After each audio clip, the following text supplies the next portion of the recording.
Hey there, everybody. It's Pat Mesiti here, just waiting for you all to come on in, and we will start our live. And I hope this inspires you. Hope it inspires you. We've been inundated literally the last few days. That's probably why I look a bit tired this evening, although we're fighting the good fight. And as soldiers, and again, my message here, I'm not wanting to play the person. I'm not wanting to, attack a person. I want to address a principle, because attacking people doesn't help us either way.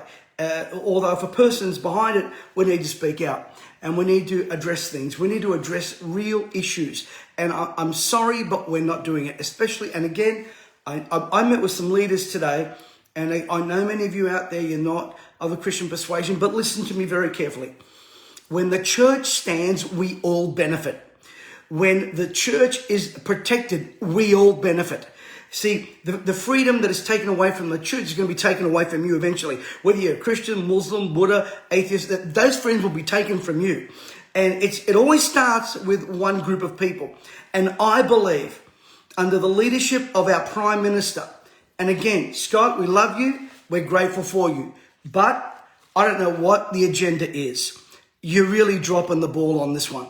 Ever since this whole COVID scamdemic, pandemic, whatever they're calling it, started, we have had a series of lies, deception, deceit, lockdowns, suicide.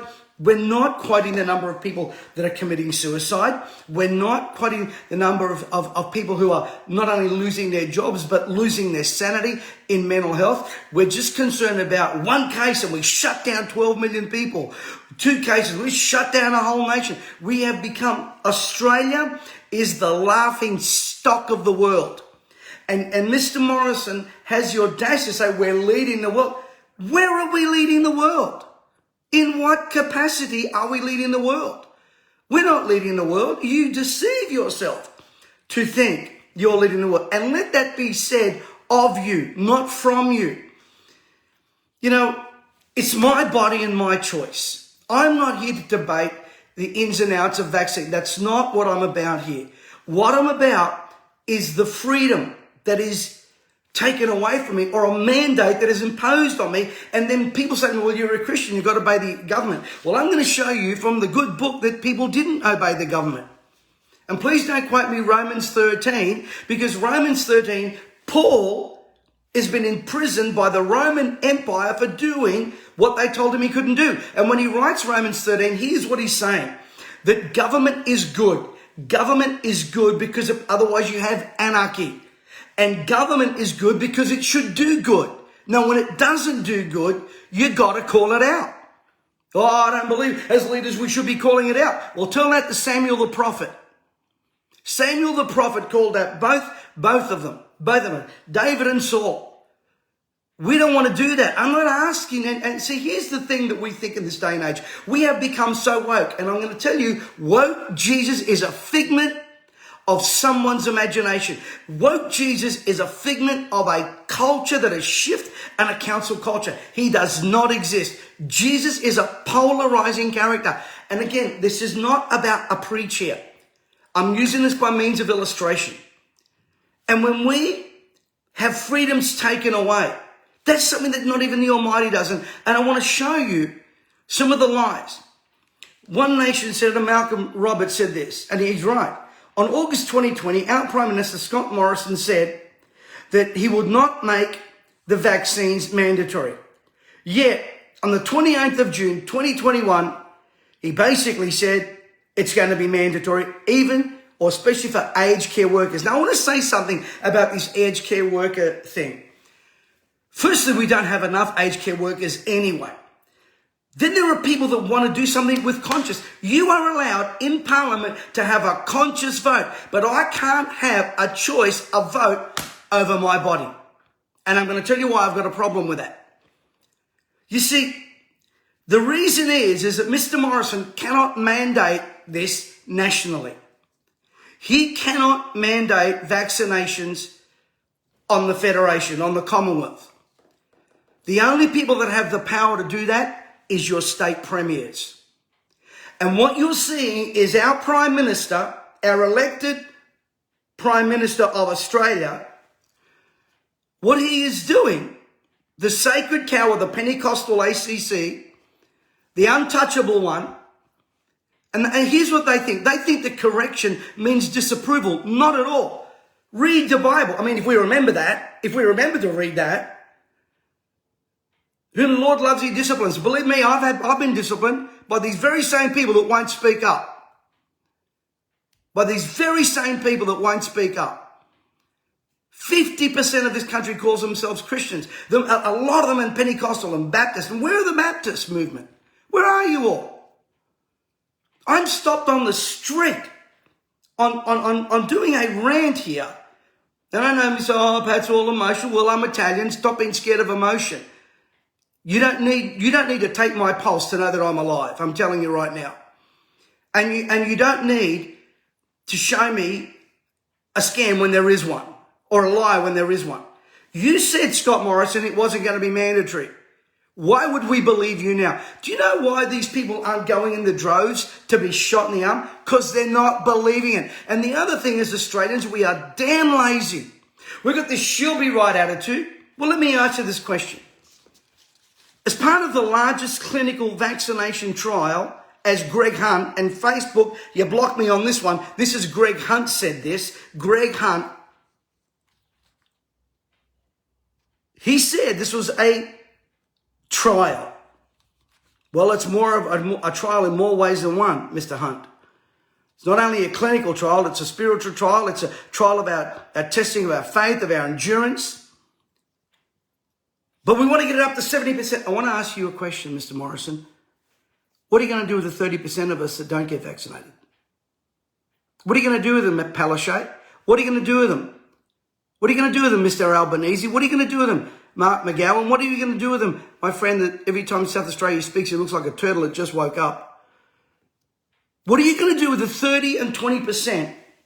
What are you going to tell us now? Don't tell us later. Tell us now. We want to know now. This 4-point plan, let me tell you, if I was in the corporate world and I come up with a 4-point plan with no date, I didn't give you the consequences and the consequences and the wins and the pros and cons. All you did was say, with a smirk on your face, Mr. Morrison, go and get vaccinated and then I'll give you your freedom. Well, let me tell you, if it's up to me, I'm going to start mobilizing people to get rid of. I'm telling people, do not vote for them. Go vote independent. Go vote independent. Get rid of them both. Let's make a stand. We are the people and we've got a choice. We can elect you out, sir, like that. The problem is Australians are too damn lazy. We've got this lazy fair, oh, she'll be right. Just go get a jab. You don't even know what's going into your body. And again, I'm not anti the vaccine. Listen to me. I'm anti the fact I don't have a choice. I cannot worship when I want to. There were 3 cases in Sydney yesterday, and I think another 2 today, of aged care workers that infected elderly people. And now we're demonising the aged care workers. Wait a minute. They were vaccinated. 96% were vaccinated in that place. Why aren't we demonising the pharmaceutical companies? Why aren't we we're demonising these poor workers that are out there looking after elderly people, most of it, which, look, I'll leave that one alone. We're Italians, we look after our own. When the church doesn't stand up, Mr. Pastor, let me tell you something. Some of those elderly people, some of those workers, go to your churches, pay you tithes, and you don't stand up for them. No wonder I'm stopped in the street. Last night, and you can ask my children if you so wish to do so, I was going for dinner. I walked out to go to a bathroom. A lady ran down, stopped me. Jody, you know who you are, and your husband, Jono. I was in the, and thanked me. I asked them, are you going to church? And basically they go, no, why? Let me tell you why your congregations are going half. It's not because people are scared of COVID. It's because you've gone woke. Especially the Pentecostal movement, of which I've been a part of. You're going woke. You're so hard on some things, you'll get angry and do one broken commandment. You want people to obey one commandment and you break 10. You are supposed to be the voice of the people. And when the church is silent, when church leaders are silent, let me tell you, it was a Martin Luther King who stood up against the atrocities and led the civil rights movement. It seems to me that the only thing that we rise up against in the church world, especially as leaders, is on the cool cultural things. I wonder what would happen, and I know some of you are going to get really mad at me on this one, but that's okay. I've been dead. You can't, you know what? I have nothing to lose. I have nothing to lose. I've already been shamed and everything else. I bet you if they touched your FBT, your fringe benefits tax, you'd all be up in arms. The whole lot of you. You'd all be up in arms. Then you'd be marching, oh! But for the lives of people, for their jobs, for the deceptions, you refuse to call it out. Now let me deal with this why on a biblical matter. I'm going to take a few short minutes. And please don't switch off if you're not a believer. Listen to me very carefully.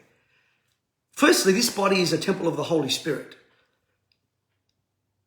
There are pastors out there that speak against the badness of nicotine, and nicotine is terrible, and drinking is terrible, and drugs are terrible.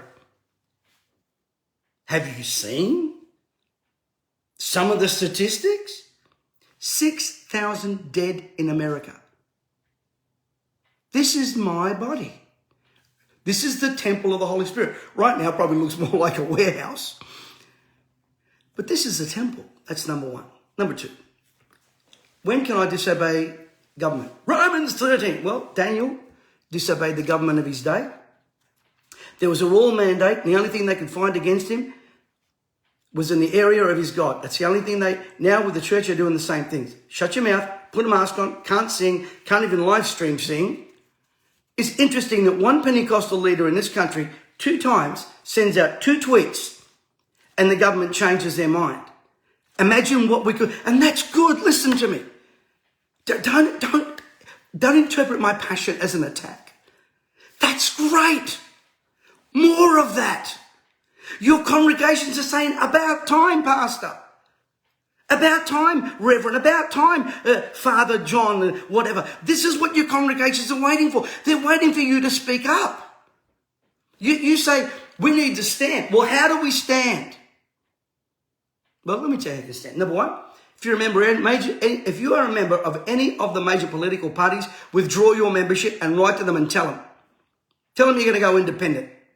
Believe you me, even if you call them bluff, they'll poo their pants. Number two, mobilize. Knock on their door. Harass them until they yield. That's what they're doing to us. You see, they are drip filtering this stuff. Ask them. Tell me, Mr. Morrison, tell me, Palaszczuk, tell me, Dictator Dan, what are you going to do with the 20% of people? What punishment, what stick and carrot are you going to give to those that don't? What, you're going to lock us up, we can't travel anywhere? Partial freedom is not freedom.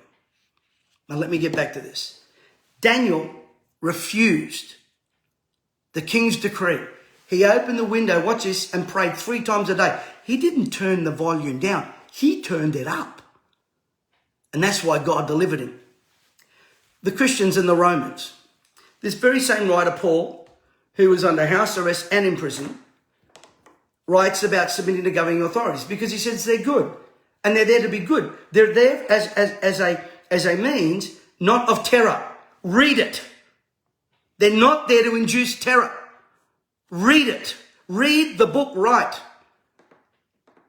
And when they induce terror, you have a responsibility. You see, firstly, I don't fear the virus and I don't fear the jab. Let me tell you why. My Bible says, if I drink any deadly poison thing, it won't hurt me. My Bible says that by his stripes I'm healed. The early church was murdered and slaughtered because they stood against the governing authorities. Moses, he disobeyed Pharaoh. outright disobeyed Pharaoh. There's another Bible character, Esther. Esther. She was chosen for such a time as that. Gideon refused to bow. He said, the Lord shall rule over you. Samuel. Israel wanted conformity and security, so they asked for a king. So Samuel warns them. He warns them. He warns them. Then he has to deal with the two kings. See, we don't warn. We don't warn. Where are the voices that are warning? Rehoboam. There's someone there. Joshua. Remember the story of Joshua? Rahab the harlot hides the men of God. A decree that was basically she was breaking the law. In 1 Samuel chapter 14, Jonathan eats some food that his father said, look, you can't eat this, and I'm just giving you the short version. Jonathan doesn't hear the decree. What do the people do? They protect him. It was a wrong call from the government, from the leading body. Acts, Peter and John in Acts chapter 4, verse 19 to 20, Acts chapter 5. They put him in jail for doing a miracle. They told him, don't do it. You don't want to, those of you that say, oh, we've got to submit to a governing authority. What are you going to do in Revelation with the Antichrist? I'm watching this rhetoric of this mob out here. Words like New World Order. What are you going to do when they go from a jab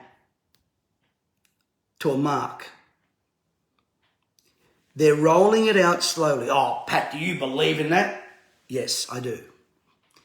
And you're seeing it right before your very eyes. What are you going to do in Revelation 13? When the Antichrist, who's ruling, oh, we Christians won't be out of here. Maybe yes, maybe no. Depends on your eschatology. We don't even preach that anymore. We even talk about that. When the church stands up for the world to be safe and strong, the church needs to stand strong. Listen to me, pastors.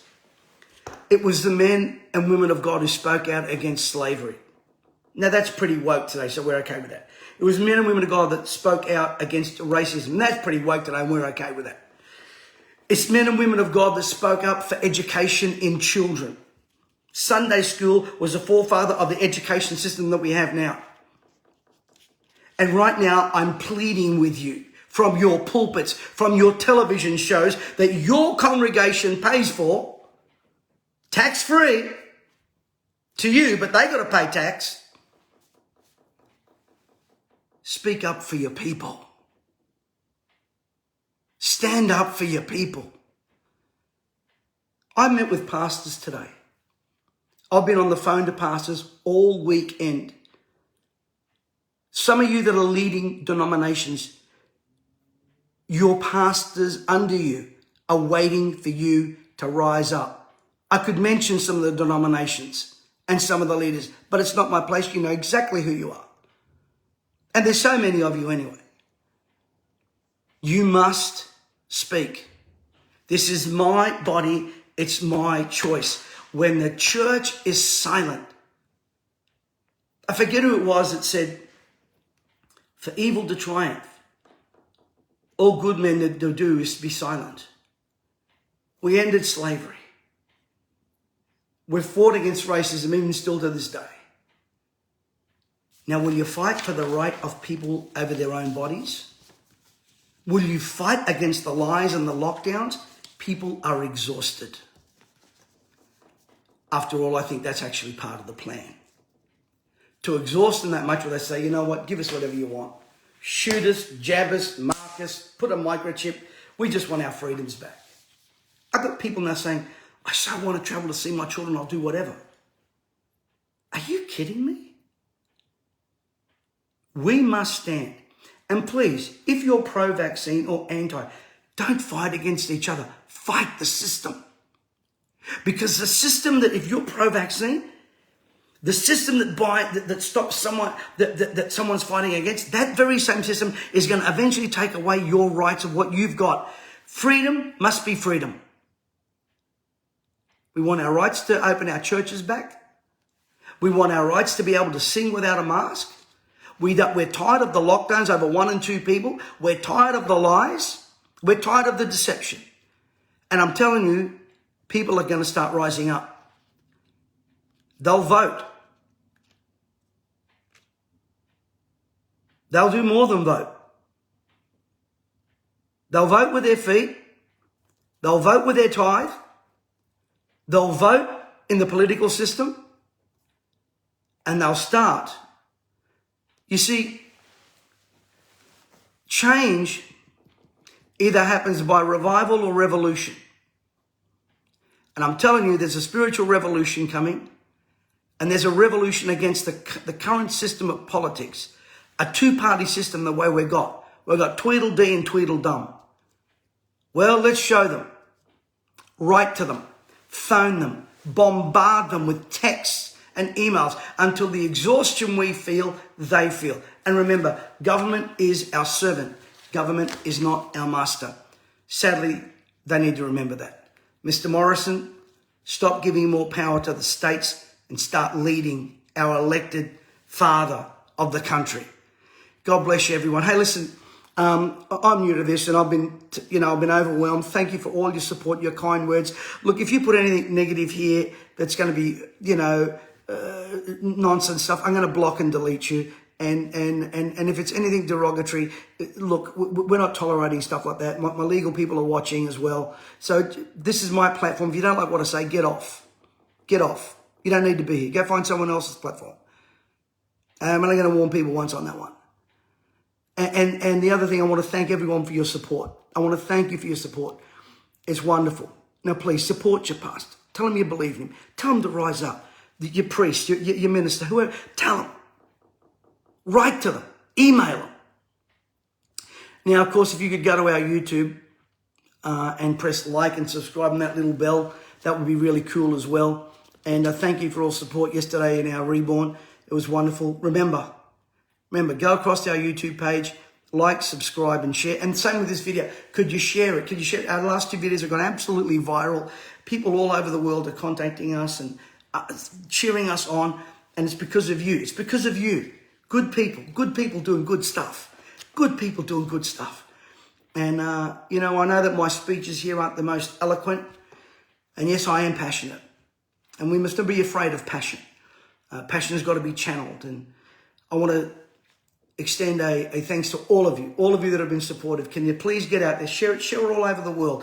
I don't have to say it in the Facebook. Get out there, start sharing it to everyone you can, and let's create a tsunami and turn this around. God bless you. We'll see you later on in the week.